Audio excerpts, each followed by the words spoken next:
O Bhagavad Gita, by which Arjuna was illumined by Lord Krishna himself, and which was composed of 18 chapters of the Mahabharata by the ancient sage Vyasa. O Divine Mother, destroyer of rebirth, who showers the nectar of oneness upon us, O Bhagavad Gita, my affectionate mother, on thee I meditate. All the Upanishads are the cows. The milker is the cowherd boy, Krishna. Arjuna is the calf. People of purified intellect are the drinkers. And the milk is the supreme nectar of the Gita. My salutations to the Lord, who is the source of supreme bliss, whose grace makes the mute eloquent and the crippled cross mountains. Adi Om Tat Sat. So, we share every now and then these quotes from Swami Ramdas.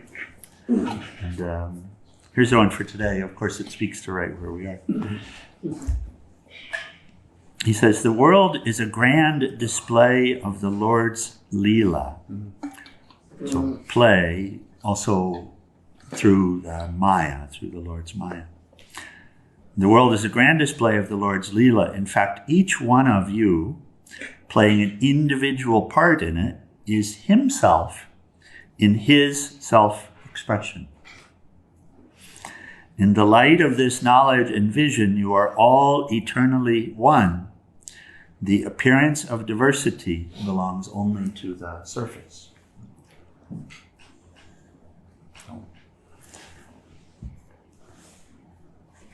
So this is what the Lord is sharing with us in this chapter. Yeah. Okay, so we pick it up.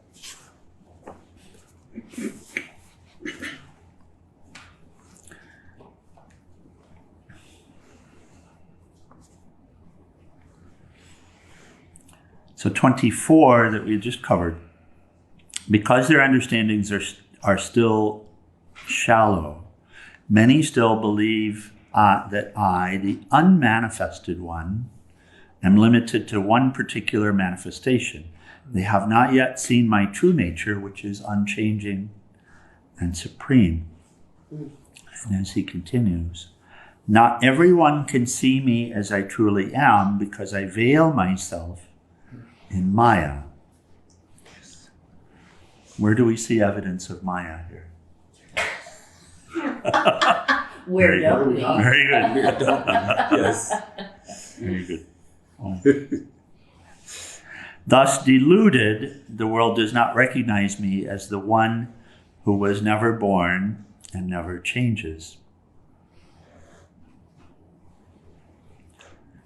Arjuna, I know all about every creature in the past, present, and even the future, yet no one knows all about me. And then he speaks to what's happening. Why is this? Why is it that we're not seeing? People are deluded by attraction and aversion, which spawn all the pairs of opposites. These dualities, Arjuna, subject all to Maya at birth.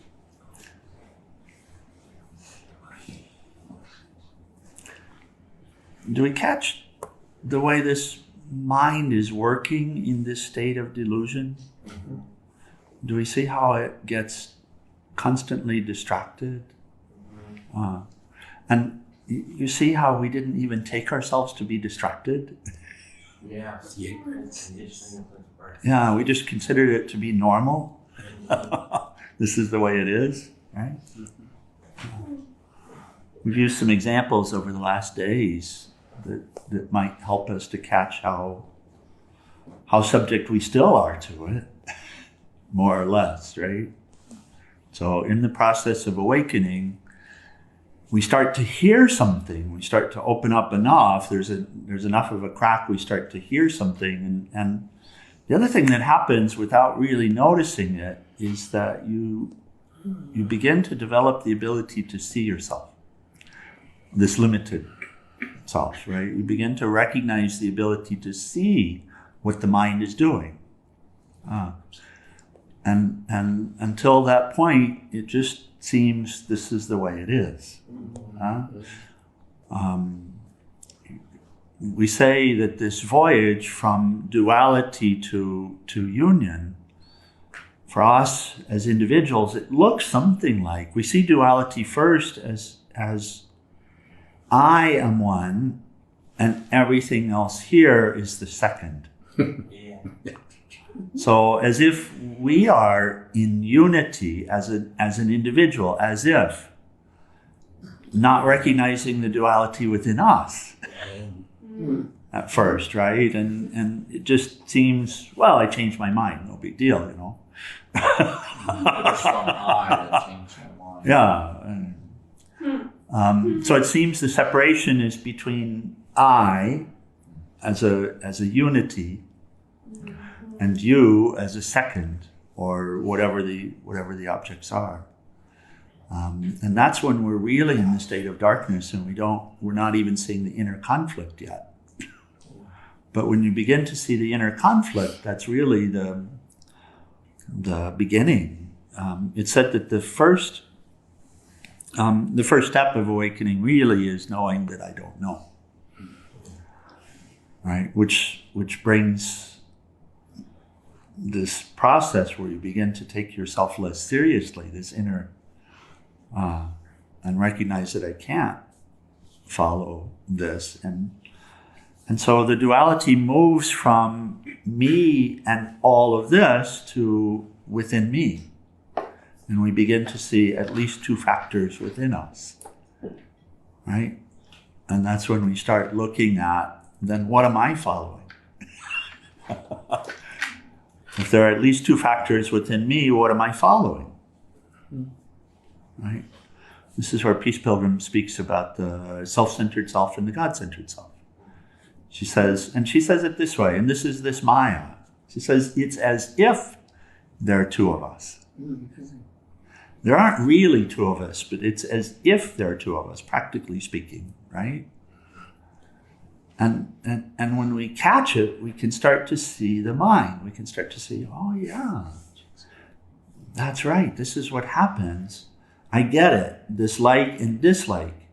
That the mind is like constantly engaged with the sense objects, constantly evaluating every single sense experience through the senses, every single one, so constantly that I'm in a constant state of distraction.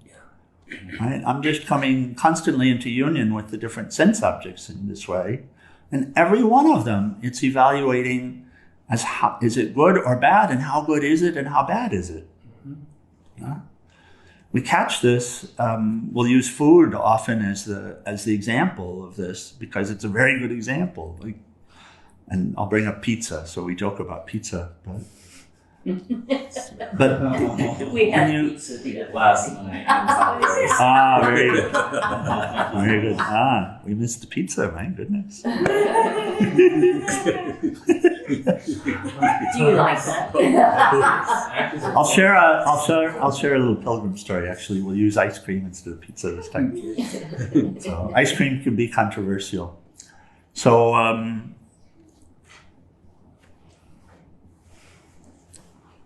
when I was walking west to east, I'd walked through a little town in Ohio called Sandusky. It's on the lake.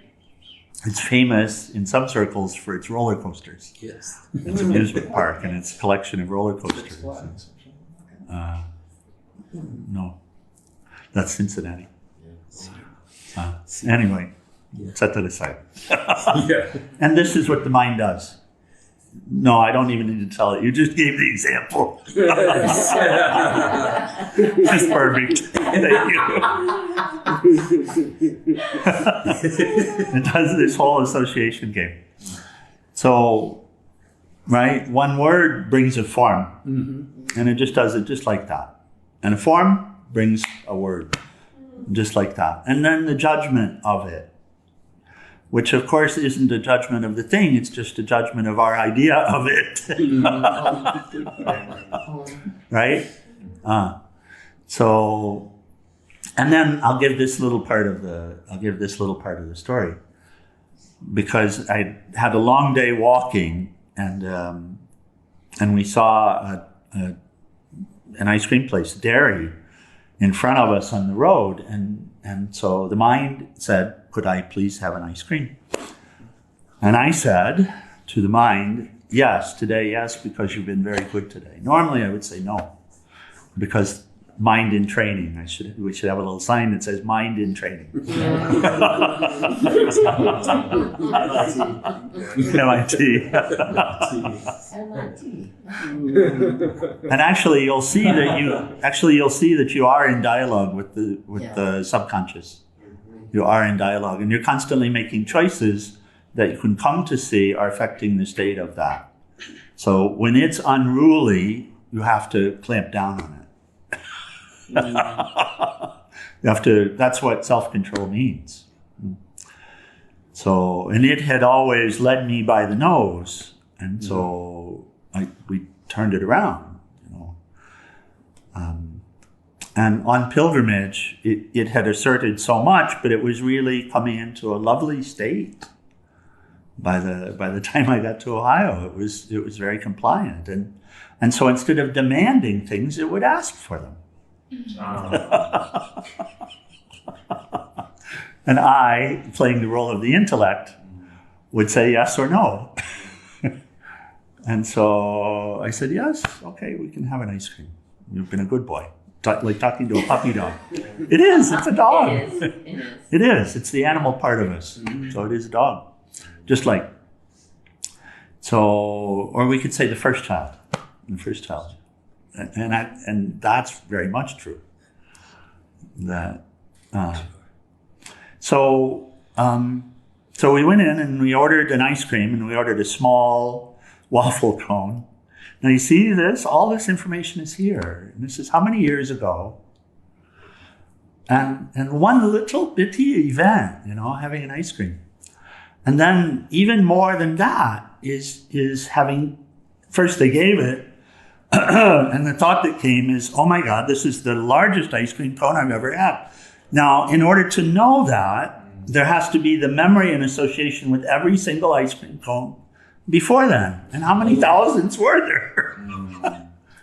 Do you see this kind of stuff happening within, right? This judgment of, and it's this relative measure of, this is the best, well, this is almost the best, That time on the Reef Gauche on the right bank of Paris at this little cafe, that was the best croissant ever.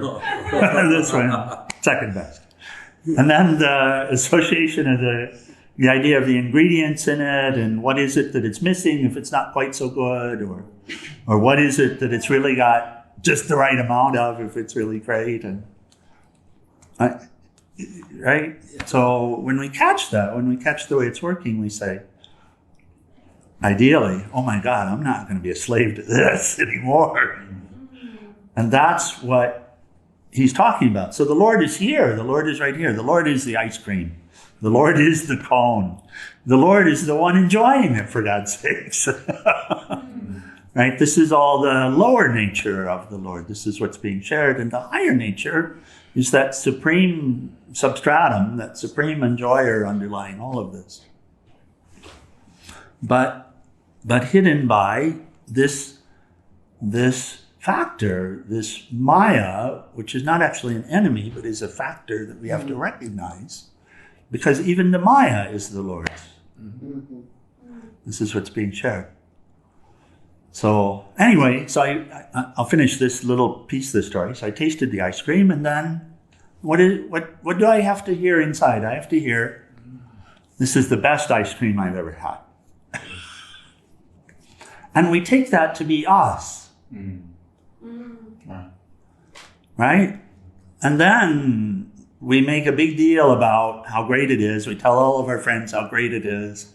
We'll remember the place forever, just like we actually remember every single ice cream we had before that. So, and that's not a problem. But seeking happiness through that is. Right? But that's what's happening. It's an as if that the nirvana I seek is going to come when I've arranged my life so that everything is the peak experience and nothing is the trough. Oh. Oh my gosh. You see that? Yeah. So that's that delusion. This is the delusion that we're suffering from. I see it in all the men I dated. It's like, this one, nah. Yeah, and then you're keeping a log. You're keeping a log. And you're always going towards the best. Yeah. When we're involved in this ragadvesha, in this whole duality and pleasure pain, right? Pursuit of pleasure, avoidance of pain, then this mind in this Maya, which is Maya, is taking us towards the best and to avoid anything bad with a strong, firm conviction that that will give the happiness that I'm seeking, because the happiness I'm seeking has to be an always-on happiness. Yeah.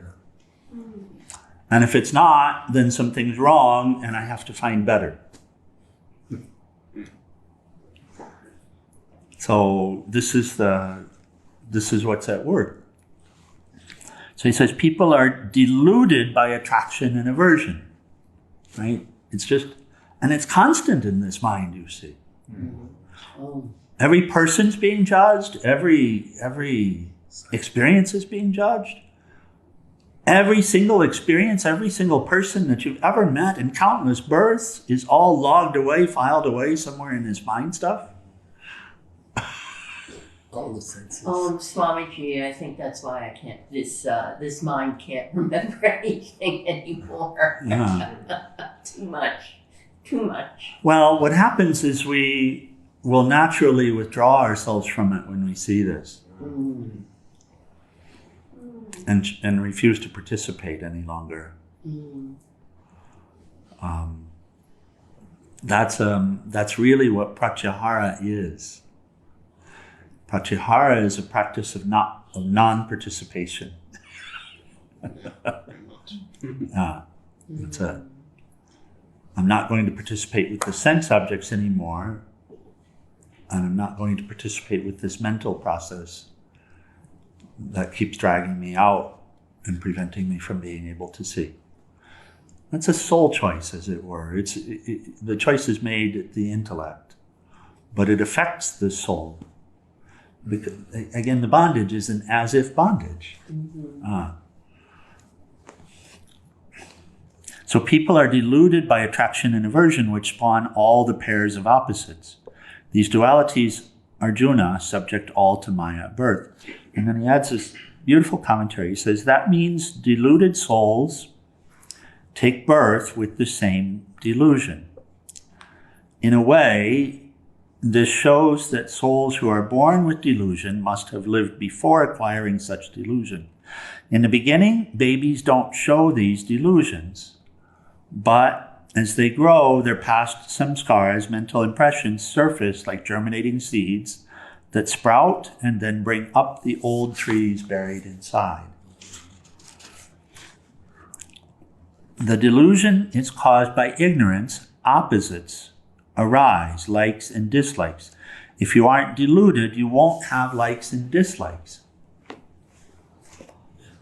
So it's actually a good marker for us. So the less affected we are by being pulled towards what we like and running away from what we don't like, that shows the progress on spiritual path. I found life sort of teaches that as well. Well, it's teaching it, yeah, it's teaching it. That's the process of evolution. Because I can eat, I remember eating boxes of cookies and then just feeling like crap, even, after coming out of really heavy drug addiction, but still just trying to find the next sort of thing. You're trying to find the next cookies. Yeah, exactly. Yeah. And just feeling really bad, physically, mentally, spiritually. Yeah. So that's this mental process that is actually Maya at work. Because Maya and mind are one. So who's being deluded? It is not actually the mind that's being deluded, it's just doing its job. It's the soul that has, and he says here deluded souls. It's a very odd concept to deal with, because we keep saying the mind is the problem. Well, mind is veil. Mind is veil. When you put if you have this lamp out here, for example, and if we put a heavy blanket over it, then it will seem like the light is gone. It'll seem like it's out. But is the blanket a problem? Because to the light, I'm still here.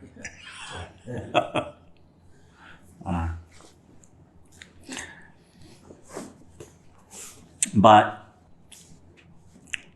the I, amazingly, will actually take itself to be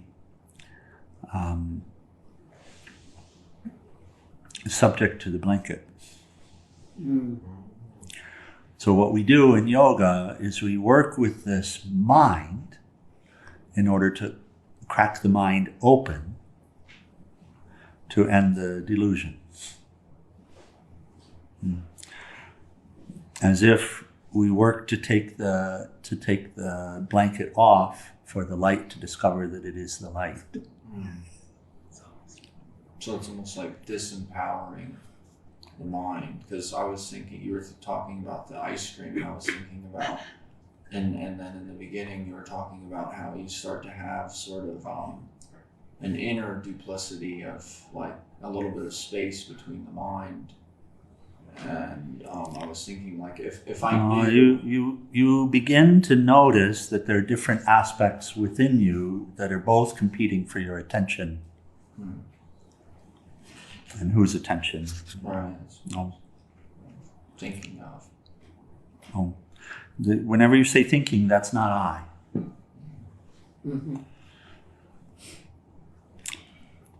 And this relates to, but in a sense you could say delusion causes likes and dislikes. But from what are you deluded? The truth. And what is the truth? Something permanent, never changing, always there. When we miss the truth, we look for experience we might get from the truth. Again, what is the truth? Permanent peace and happiness, which is always there. The absolute truth is happiness, peace. When we are deluded, we forget that we already have happiness, that we have peace already. Then we look for peace from things outside. If we think certain things will make us happy, we like those things. When we think certain things will disturb our peace or happiness, then we dislike. Likes and dislikes are caused either by wanting to get happiness or not wanting our happiness disturbed. But both of these attributes are caused by what? No. Nothing's caused by Maya. The mind. By the lack of knowledge that we have happiness always, and it need not come from outside. I'm saying nothing's caused by Maya because I'm trying to strip you of victimhood. Nothing's caused by something outside of you. That's true. If there's delusion, recognize it's my delusion. And then work to free yourself of it. And that power is within you. It's not without. And so don't blame guys. Don't blame people. Don't say it's Maya's fault or it's this fault or that fault, because that will leave the solution outside of you. Yeah. I'm the one that's suffering from delusion, and I can fix it. It's the truth. So really, this is all God. Even the Maya is God. So I can come to see what's here. You see, I'm not this mind. I'm not these thoughts. I'm not this feeling of separation. And what is it? I'm apart from it. I'm apart from it. It's within me. It's not without. Part of nature. It's not without. that it happens. We can't get there intellectually. So, but the intellect is a great aid in the process. That's true. So Lord continues here, but here we'll complete this. Excuse me. No. It's all good. It's a good process. It's a healthy process. All right, it's good. I see the light.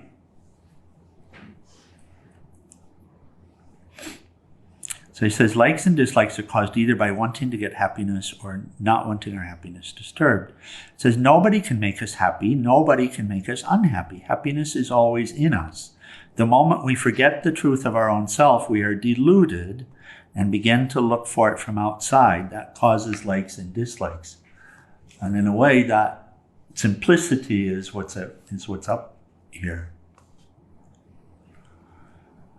Why did Adam reach out for the fruit? He forgot that he was the image of God, that he was already happy. Because he was the image of God, he didn't need the fruit to be happy. But when he forgot that, he thought, by eating this fruit, I'll be wise, because it's the tree of wisdom. But you don't become wise by eating a fruit. Nothing on this earth can bring you what you have already. And nothing can take it away from you if you don't let it go yourself. And letting it go yourself is delusion. Stay away from anything that disturbs your peace. Now he speaks about yoga path. He says, stay away from anything that disturbs your peace until you realize that nothing and nobody can disturb your peace. Then you don't have to stay away from anything. You neither run after something nor run away from anything. Running after is liking, running away is disliking. When you realize this, you just stop running.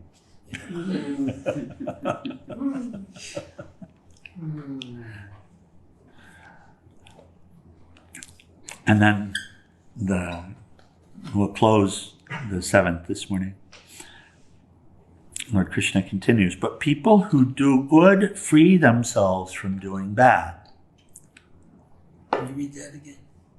But people who do good free themselves from doing bad. It's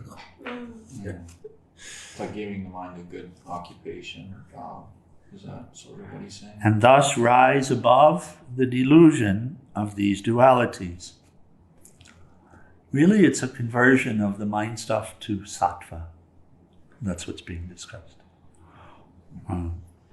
And thus rise above the delusion of these dualities. Om, Nathan, yes. I was just curious as to what you thought about this statement that Sadhguru made. He made a comment about how we all have to do bad things. Because, like, I don't really remember the exact content, but the impression I was led to believe was that we kind of have an internal turmoil, or we freak out, or we're not living the expression of our true selves unless we let this out occasionally. Not saying that he was implying that it was intentional. He's referring to the evolution, the natural evolution. Problems are required in order to evolve, in order to see that it wasn't a problem. Yeah. In order to see what's here because of this delusion, then our belief system has to be challenged, and it gets challenged from without and also from within, both. Having said that, when you recognize the power of your thoughts and your words and your actions, you will resolve not to intentionally do bad things. When you recognize the power of your thoughts, your words, and your actions, when you recognize it, when you recognize that all of your pain and suffering is self-inflicted, every little bit of it, you will stop hurting yourself.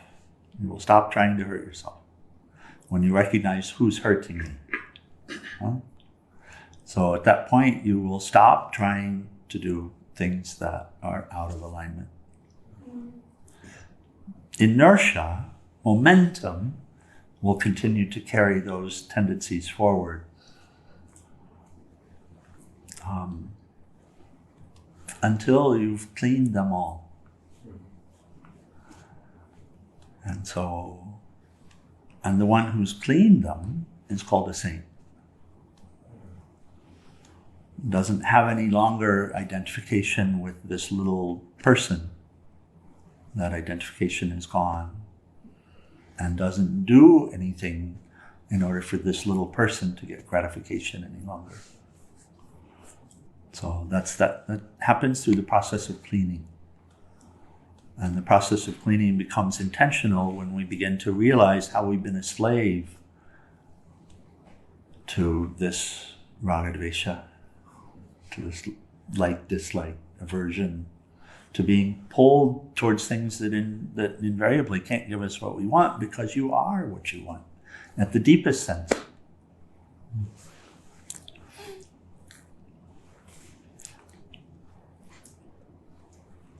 So I would say you will do bad things.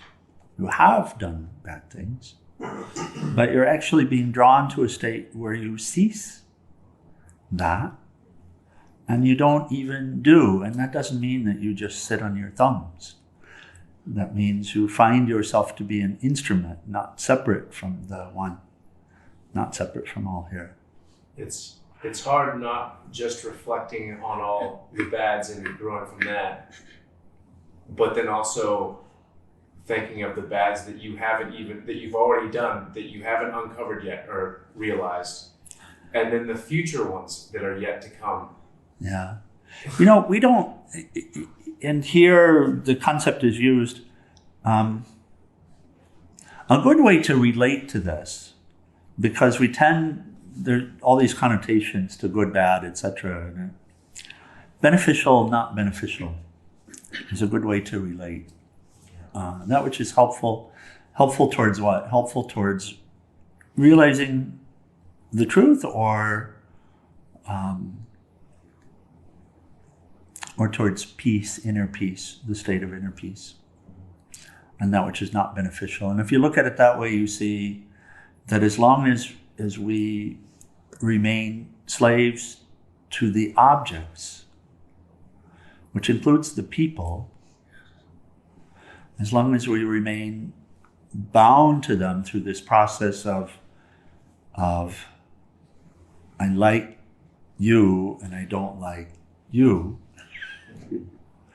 then there's no peace inside, right? That peace is covered up. Okay, but people who do good free themselves from doing bad and thus rise above the delusion of these dualities. In this way, their worship of me becomes very steady. Whoever takes refuge in me, even as they are striving to escape the conditions of old age and death, will know Brahman, Atman, and Karma. Those who see me pervading all the elements of nature, who realize me as the object of all worship, and to understand that I am the essence of self-sacrifice, will be conscious of my presence continually, even at the time of bodily death. Within each of us, there is an essence of self-sacrifice. Here, remembering that the term sacrifice means to make sacred. Sakrifice. Sakri, sacred, fiche is to make. So remembering that the meaning of the word sacrifice is not a bad thing. It means to make sacred. So, and self-sacrifice, referring to the little s self, that means to bring this little self into unity with the absolute divine, right? So is there an essence of this within you? In other words, is there something pulling you or pushing you towards that within you?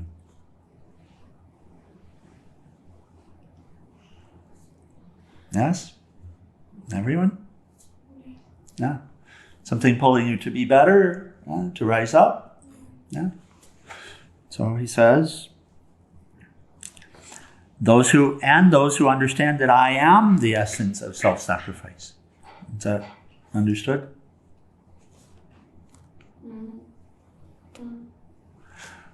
Now that within you, which is pulling you up, pulling you to be who you are, is I, Lord Krishna says. Is that surrendering? Yeah.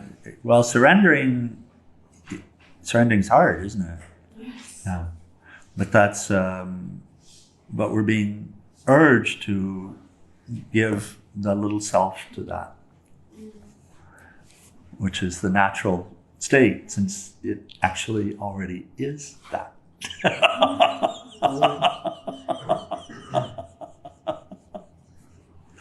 Since it's only made of that. Since there's no individual here.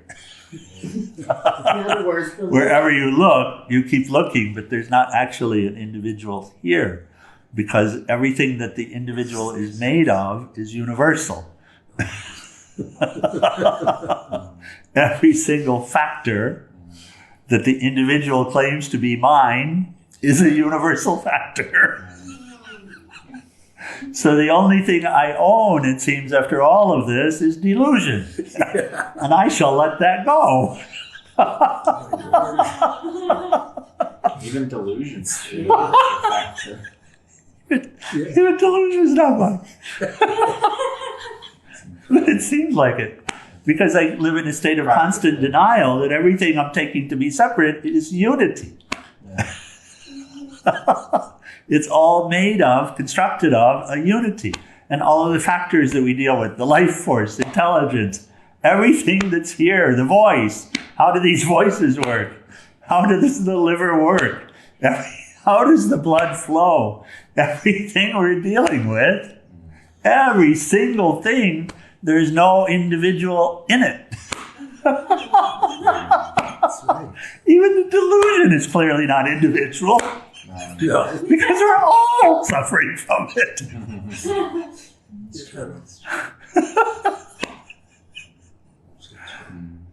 So, God alone.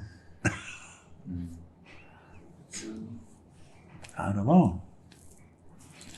And so he says, I am the essence of self-sacrifice. I am that within you that is pulling you back home. That reminds me of just seeing acts of love, even like on the streets with quote unquote drug addicts and criminals. You know, you see someone like do something and you sort of perk up and you're like, wow, I never thought that person would do that, because everyone really has that spark of good. It's just, it can get so buried. But like what I would see is that people really do want to help each other. Like even, it's just, it was incredible to see some things I saw. Like,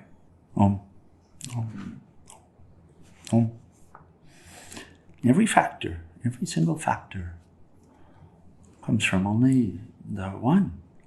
Every soul is potentially divine. This is last commentary.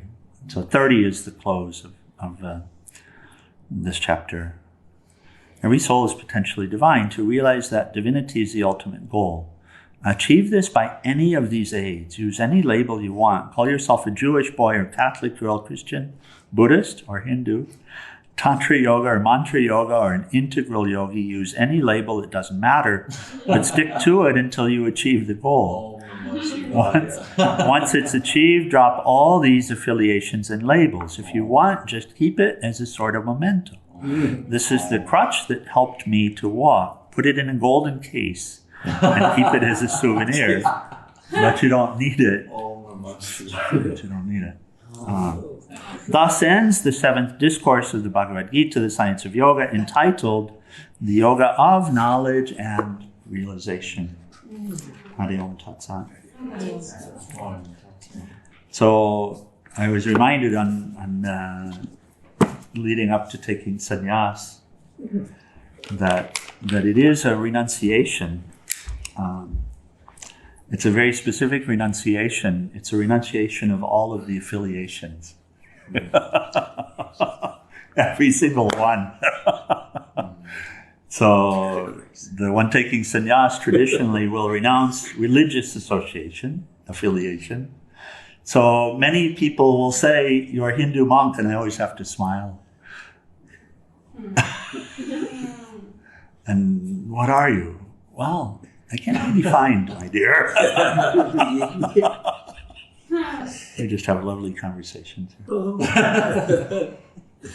Whatever you want me to. So Swamiji was even, Swami Ramaswarup, in preparation, was even very careful to help me to know you're even renouncing the earth as your home. Oh, absolutely. Home. Okay. That's strong. I was kind of chuckling when they were asking who's from New York, who's from California, and then Swami was just sort of looking like. Yes. The larger is your home, the more at home you shall be. Oh, Like, yeah. Yeah. So renounce all these limited ideas. Yeah. I deal with that. But follow them until they take you there. Yes. Yeah. Swamiji. So, in that, what I also heard was that kind of like everyone is doomed to connect again eventually. That everything, all this delusion is actually working towards allowing the individual jiva to return, and not even return, but to feel that connection again and be connected. Yeah, the evolutionary process continues, of course. Yes, absolutely. Having said that, the word of caution comes that people sometimes hearing that might imagine that it's a painless process. Oh, And then we're reminded of Shankaracharya making the point in the preliminaries of Crest Jewel of Discrimination, Vivekachudamani, stating that in order to get here, that is in ashram with someone who's been through the process and to have the space to be able to practice and have the body and mind and support and all of this, the punyas from 100 billion well-lived births. yeah. So, yeah. So when we start to hear that, it's like, wait a second, how can I speed up this process? Yeah, really. And the answer will be yoga. So, okay, we should close. Final prayers and arati, page 174.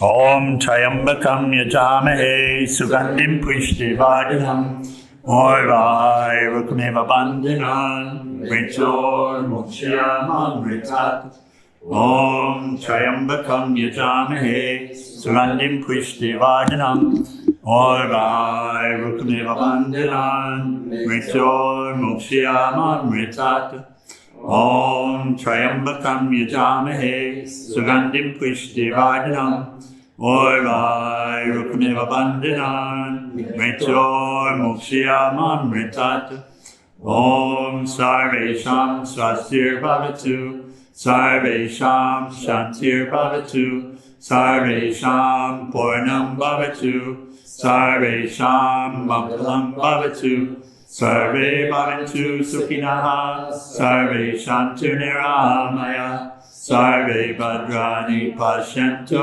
Makashi Dukhabhat Bhave Asato Ma Satgamaya Tamaso Ma Jyotir Gamaya Mrityur Ma Mritam Gamaya Om Purnamida Purnamidam Purnat Purnamudashyate Purnasya Purnamadaya Purnameva Vasishyate Om Shanti Shanti Shanti.